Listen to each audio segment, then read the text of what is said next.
मानवाकृति में आसुरी वृत्तियां काम करती रहती हैं। मानवता के विकास में दैवी वृत्तियां काम करती हैं, उसको मानव कहते हैं। मानव, उस मानव में जागृति का परिचय धर्म से मिलता है। धर्म का मतलब केवल मानी हुई पद्धतियां नहीं है। धर्म का अर्थ है जिसमें जागृति हो, और जागृति का अर्थ है जिसका धर्म का विवेक हो, और धर्म विवेक का अर्थ है पशु प्रवृत्ति और आसुरी प्रवृत्ति को में विजय प्राप्त करके वो शक्ति मानवता मानवीय गुणों के विकास में लग जाए, दैवी गुणों के प्रकाश में लग जाए। ये मानव की जागृति का परिचय है। समझ लेना चाहिए मनुष्य जाग रहा है, मोह निशा इसकी छूट गई है। तो संत जागृति संदेश देते हैं। हम लोग यदि जाग जाए, जागे न होते तो यहां ना आते, जागे न होते तो ये परमार्थ अपने जीवन के परम हित का संदेश न सुनते। लोभी नहीं जागता, मोही नहीं जागता, अभिमानी नहीं जागता, कामी नहीं जागता। इनके परिणाम में दुख का दर्शन करते हुए जो मानव गुणों के विकास का, दोषों के नाश का प्रयत्न करता है, वो जागता है।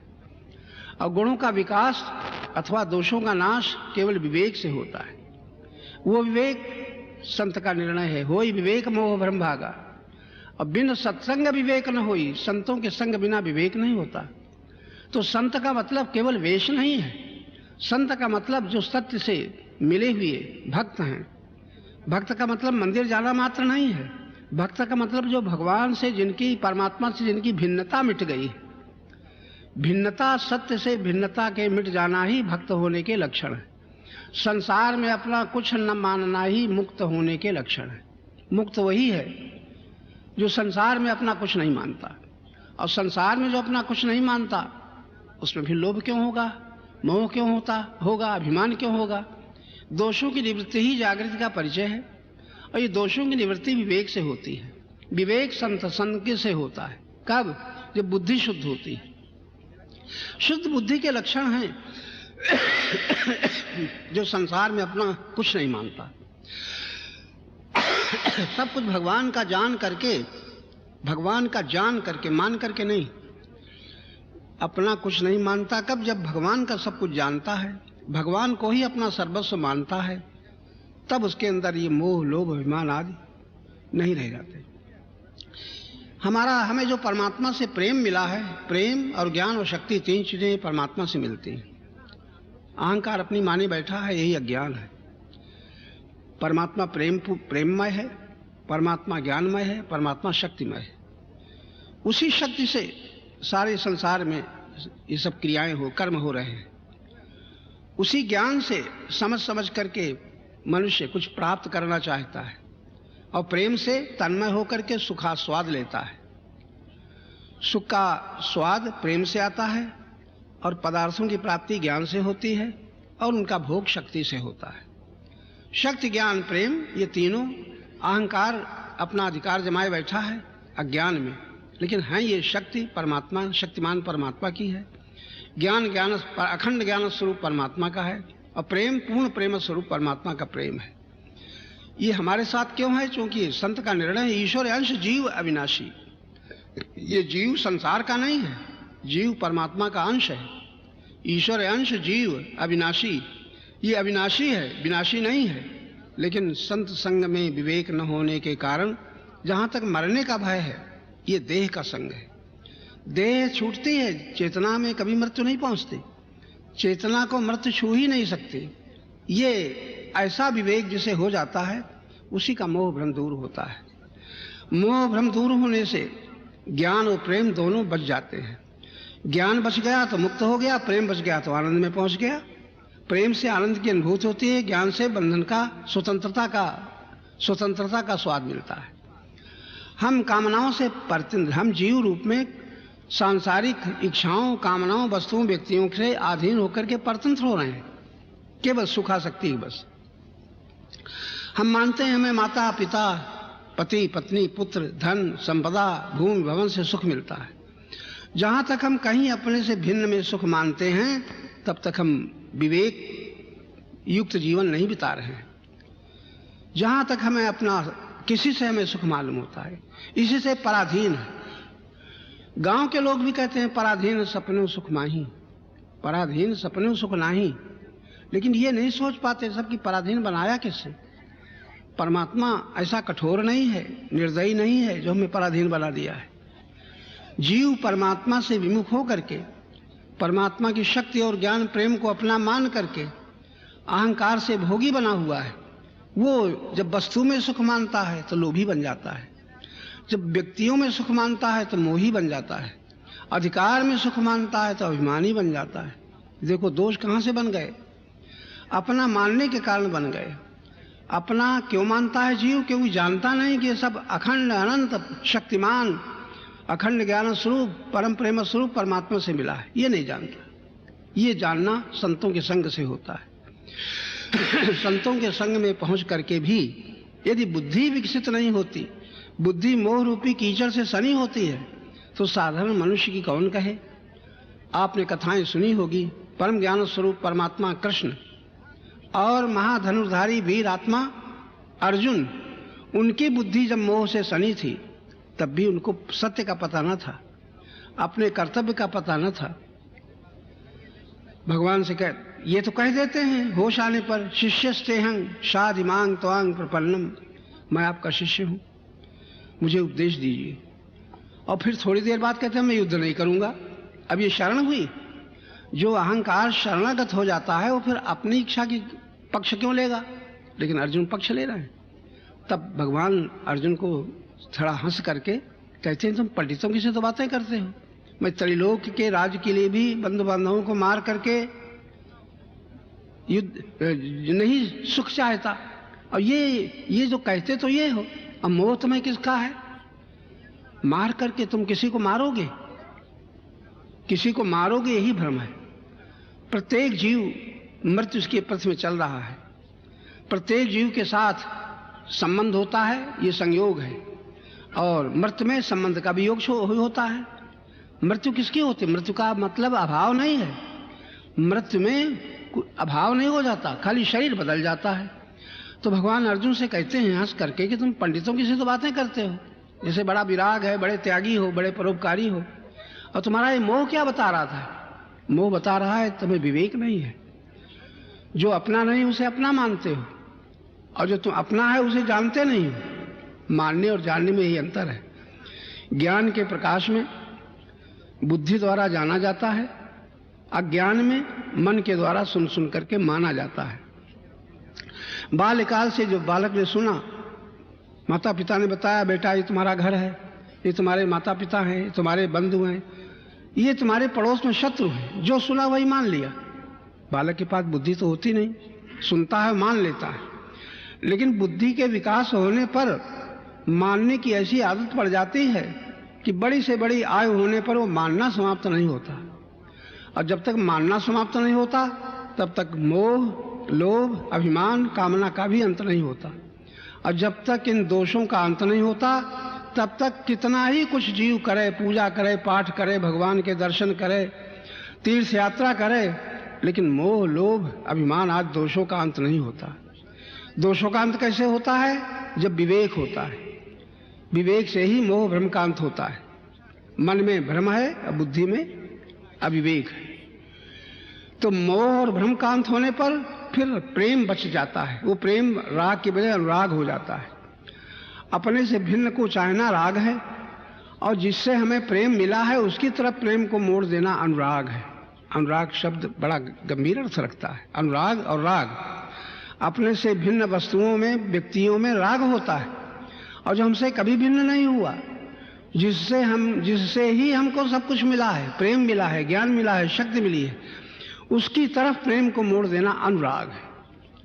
और अनुराग होने पर उसकी आज्ञानुसार करना, ज्ञान के अनुसार आज्ञानुसार करना, ये मुक्ति का पथ है। वही मुक्त होता है जो ज्ञान की बात मानता है। बंधन में वो पड़ता है जो ज्ञान की बात न मान करके मन से मान लेता है। मन से मान लेने पर ही मोह होता है, लोभ होता है, अभिमान होता है, कामनाएं बढ़ती है। यही संसार का रास्ता है, इसी में जीव बंधा हुआ है। हम लोग अगर मुक्त होना चाहते हैं तो ज्ञान में देखने की आदत डालें। पकड़ने की आदत तो बचपन से है। मेरा जहां तक कहते हैं ये पकड़ना हुआ, उस पकड़े हुए को जब ज्ञान में देखा तो पता चला है मेरा तो अधिकार अपने शरीर पर नहीं है। जब अपने तन पर अधिकार नहीं है तो दूसरे शरीरों पर हमारा अधिकार होगा, और जब दूसरों शरीर पर अधिकार न होगा और फिर अधिकार मानेंगे तो अहंकार तो पुष्ट होता रहेगा। इसीलिए अहंकारम बलम दर्पम कामं क्रोधं परिग्रहम विमुच्य निर्ममा शांतो। जो ज्ञान में देखते हैं वो काम, क्रोध, लोभ, मोह, अभिमान आदि से मुक्त होकर के शांत हो जाते हैं। पहले शांत होते हैं। शांत होने पर बुद्धि के द्वारा अखंड ब्रह्म तत्व का, व्यापक तत्व का ज्ञान होता है। तभी गीता में भगवान कहते हैं ब्रह्मभूता प्रसन्नात्मा। उसकी प्रसन्नता दूसरे पर निर्भर नहीं होती, अपने आप में आनंदित रहता है। ब्रह्मभूता प्रसन्नात्मा न शोचति न कांक्षति। न वो गए हुए का शोक करता है और नहीं मिला है उसकी न कांक्षा करता है। ये है ज्ञान का परिचय। जो शोक करता है वो ज्ञान में नहीं है। ये मिल जाए ऐसी कांक्षा करता है वो भी ज्ञान में नहीं देखता। ज्ञान में देखता तो जो मिला है वही छूट जाएगा, और मिलेगा तो क्या रह जाएगा। लेकिन संसार के लाखों प्राणी कुछ पाना चाहते हैं और जब मिलता है तो उसे बचाना चाहते हैं। ज्ञान एक तरफ, गीता रामायण के पाठ एक तरफ, लेकिन जब तक कुछ पाने की कामना है सुख के लिए और मिले हुए को बचाने की कामना है तब तक ज्ञान में देखना नहीं आया, पकड़ना आ गया। मेरा मेरा है वो बना रहे, और जो मेरा नहीं है दूसरे के पास है वो मेरा हो जाए। ये तृष्णा, ये राग, ये अभिमान जीव को बांधे हुए है। होय विवेक मोह भ्रम भागा।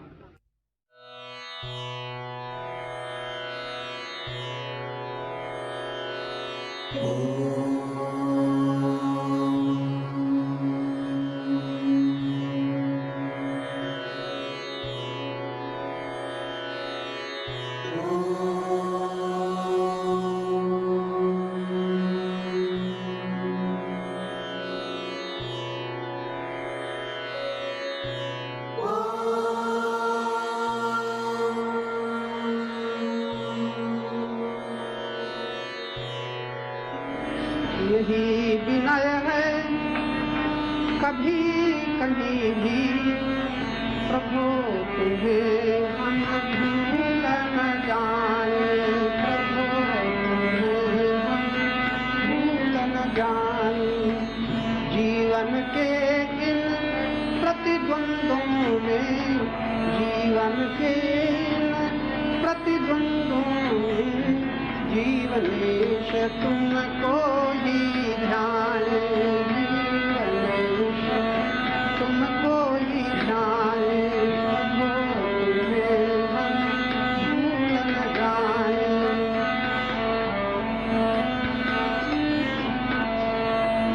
कितना ही हमको सुख दुख हो, जो कुछ भी अपने सन्मुख हो, जो कुछ भी अपने सन्मुख हो, सभी दशा में निर्भय होकर, सभी दशा में निर्भय होकर तुमने भी आनंद मनाए, तुमने भी आनंद मनाए।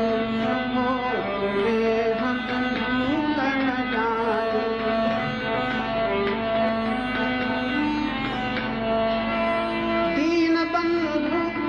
भगवान सही हैं पर हम तो दीन भी नहीं हैं, पर हम तो दीन भी नहीं। अब अपनी हूँ, अब अपनी ही ओर देख कर, अब अपनी ही ओर हमारे मन की गति मति शुद्ध बनाए, मन की गति मति शुद्ध बनाए। भूल न जाए।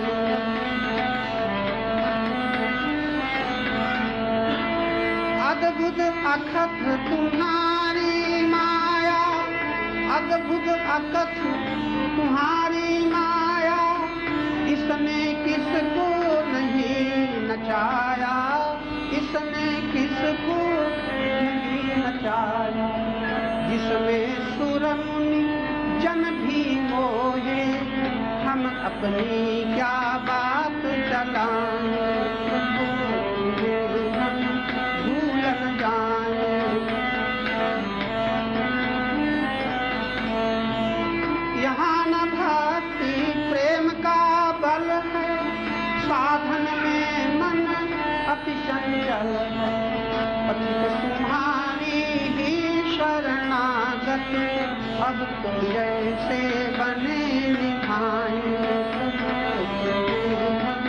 भूल न जाएं।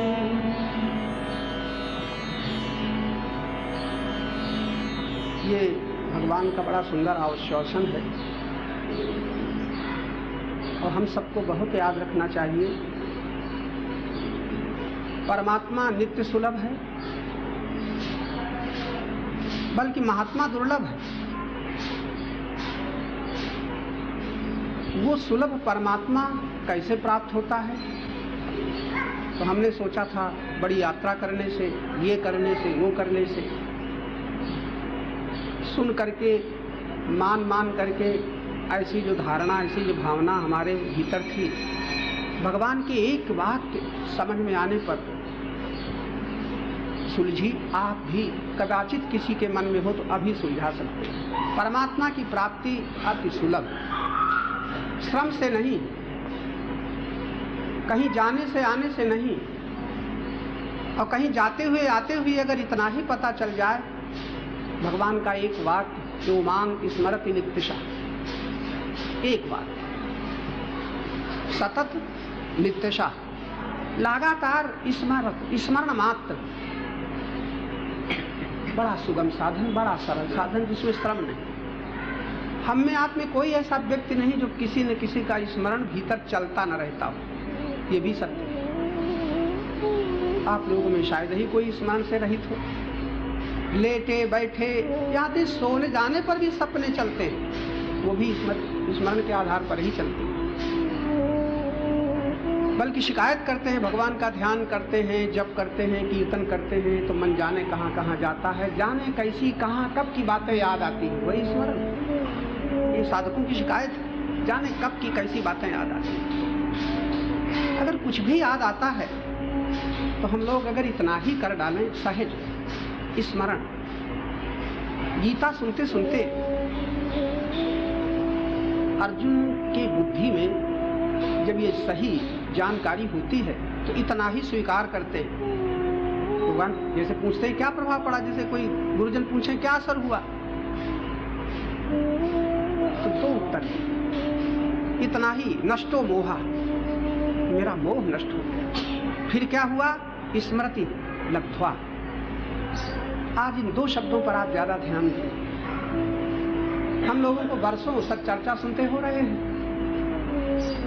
आज भी वो घड़ी हो सकती है और शायद 12 वर्ष तक वो घड़ी नहीं आ सकती है। कौन सी घड़ी? जब हम ये कह सकें नष्टो मोह, अब मेरा मोह नष्ट हो।